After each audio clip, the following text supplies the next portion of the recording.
ರಾಮ ಹುಟ್ಟಿದ ಸ್ಥಳ ಅಯೋಧ್ಯೆಯಲ್ಲೇ ರಾಮ ಮಂದಿರ ನಿರ್ಮಾಣ ಆಗಬೇಕು ಅಂತೇಳಿ ಪ್ರತಿಯೊಬ್ಬ ಹಿಂದುವಿನ ಕನಸಾಗಿತ್ತು.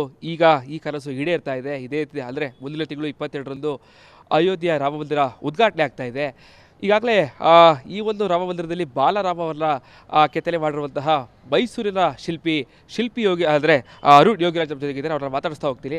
ಸರ್, ಭಾಳ ಪ್ರಮುಖವಾಗಿ ಬಾಲರಾಮನ್ನ ನೀವು ಅಲ್ಲಿ ಕೆತ್ತನೆ ಶುರು ಮಾಡಿದ್ದೀರಾ ಸರ್, ಕೆಲಸ ಮುಗಿದಿದೆ ಸರ್ ಈಗ. ಸೊ ಹೇಗಿತ್ತು ಸರ್ ಅದು ಕೆಲಸ ಎಲ್ಲ ಹೇಗೆ ನಡೀತಾ ಇತ್ತು ಸರ್? ಇದು ಕೆಲಸ ನಮಗೆ ಸುಮಾರು ಜೂನ್ ತಿಂಗಳಲ್ಲಿ ಶುರು ಮಾಡ್ತೀವಿ. 3 ಜನ ಕಲಾವಿದರುಗಳಿಗೆ ಇದನ್ನು ಒಂದು ಅವಕಾಶ ಕೊಟ್ಟಿರ್ತಾರೆ. 3 ಜನನೂ ಬೇರೆ ಬೇರೆ ಶೈಲಿಗಳಲ್ಲಿ ಒಂದು ಪ್ರಯತ್ನ ಮಾಡಿದ್ದೀವಿ. ಈ ಒಂದು ಕೆತ್ತನೆಯನ್ನು ನಾವು ಮೈಸೂರಿನ HD ಕೋಟೆ ಕಲ್ಲನ್ನು ನಾವು ಮತ್ತು GL ಭಟ್ ಸರ್, ಕರ್ನಾಟಕದವರೇ ಆದ ಶಿಲ್ಪಿಗಳು, ಅವರು ಇದನ್ನು ಬಳಸಿರ್ತೀವಿ. ಈ ರಾಜಸ್ಥಾನ ಒಬ್ಬರು ಕಲಾವಿದರು ಸತ್ಯನಾರಾಯಣ ಪಾಂಡೆಯನ್ ಅವರು ಮಾರ್ಬಲ್ನಲ್ಲಿ ಒಂದು ಮೂರ್ತಿಯನ್ನು ತಯಾರು ಮಾಡಿದ್ದಾರೆ. ಈ 3ರಲ್ಲಿ ಯಾವುದು ಬೆಸ್ಟ್ ಇದೆ ಅದನ್ನು ಅವರು ಕೊನೆಗೆ ಸೆಲೆಕ್ಟ್ ಮಾಡ್ಕೊತಾರೆ.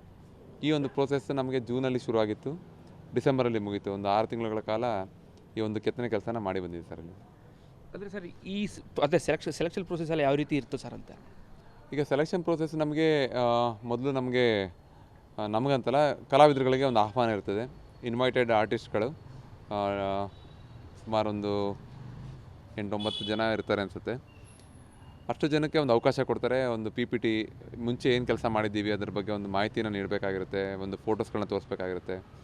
ಸೊ ಕೊನೆಗೆ ಇದನ್ನೆಲ್ಲ ನೋಡಿದಂಥ ಶ್ರೀರಾಮ ಜನ್ಮಭೂಮಿ ಟ್ರಸ್ಟ್ ಮೆಂಬರ್ಸು ಮತ್ತು ಕನ್ಸ್ಟ್ರಕ್ಷನ್ ಕಮಿಟಿ ಚೇರ್ಮನ್ ಇರ್ಬೋದು, ಮತ್ತು ಸೆಂಟ್ರಲ್ ಗೌರ್ಮೆಂಟ್ ಕಲ್ಚರ್ ಮಿನಿಸ್ಟ್ರಿ ಕೆಳಗೆ ಬರುವಂಥ IGNCಯ ಚೇರ್ಮನ್ಸ್ ಇರ್ಬೋದು, ಇವರೆಲ್ಲರೂ ಕೊನೆಗೆ ಇಷ್ಟು ಜನ ಕೊಡಬೇಕು ಅಂತ ತೀರ್ಮಾನ ಮಾಡ್ತಾರೆ. 3 ಜನಕ್ಕೆ. ಅದರಲ್ಲಿ ನಾನೊಬ್ಬ ಆಗಿರ್ತೀನಿ. ನಾನು ಒಬ್ಬ ಜೊತೆ ನಾನೇ ಕಿರಿಯನು, ಚಿಕ್ಕ ವಯಸ್ಸಿನ ಒಬ್ಬರು ಶಿಲ್ಪಿಯ ನಾನೇ ಅಲ್ಲಿ. ಈ ಒಂದು ಅವಕಾಶ ಸಿಕ್ಕಿದ್ದು ನನ್ನ ಜೀವನದ ಒಂದು ದೊಡ್ಡ ಭಾಗ್ಯ ಅಂತ ಹೇಳ್ಬೋದು.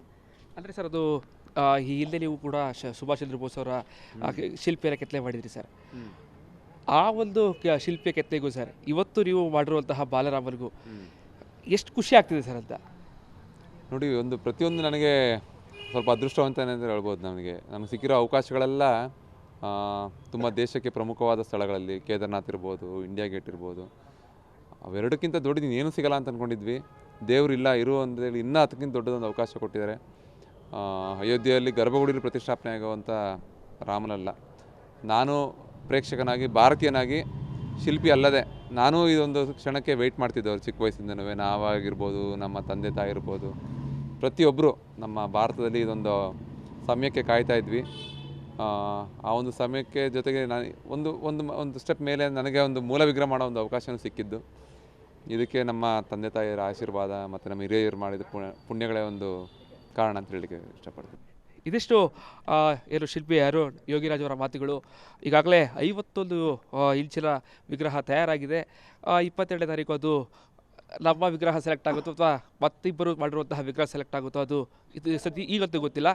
ಸದ್ಯಕ್ಕಂತೂ ಈ ಒಂದು ಕೆಲಸ ಮಾಡಿ ಸಾಕಷ್ಟು ಖುಷಿಯಲ್ಲಿದ್ದೇನೆ. ಒಂದಷ್ಟು ಏನೋ ಒಂದು ಸಾಧನೆ ಮಾಡಿರುವಂತಹ ಒಂದು ಸಂತಸನಲ್ಲಿದೆ.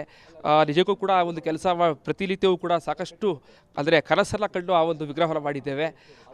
ಇಡೀ ಭಾರತ ನಿಜಕ್ಕೂ ಕೂಡ ಆ ಒಂದು ವಿಗ್ರಹವನ್ನು ಯಾವ ರೀತಿ ಸ್ವೀಕಾರ ಮಾಡುತ್ತೆ ಅನ್ನೋದು ಕೂಡ ನಮಗೆ ಸಾಕಷ್ಟು ಕುತೂಹಲ ಮೂಡಿಸ್ತಾ ಇರೋ ಮಾತುಗಳನ್ನು ಹೇಳ್ತಾ ಇದ್ದಾರೆ. ಕ್ಯಾಮ್ರಾ ಪರ್ಸನ್ ಸಚಿನ್ ಜೊತೆಗೆ ವಿನೋದ್ ಪಡವಳ್ಳಿ, ರಿಪಬ್ಲಿಕ್ ಕನ್ನಡ, ಮೈಸೂರು.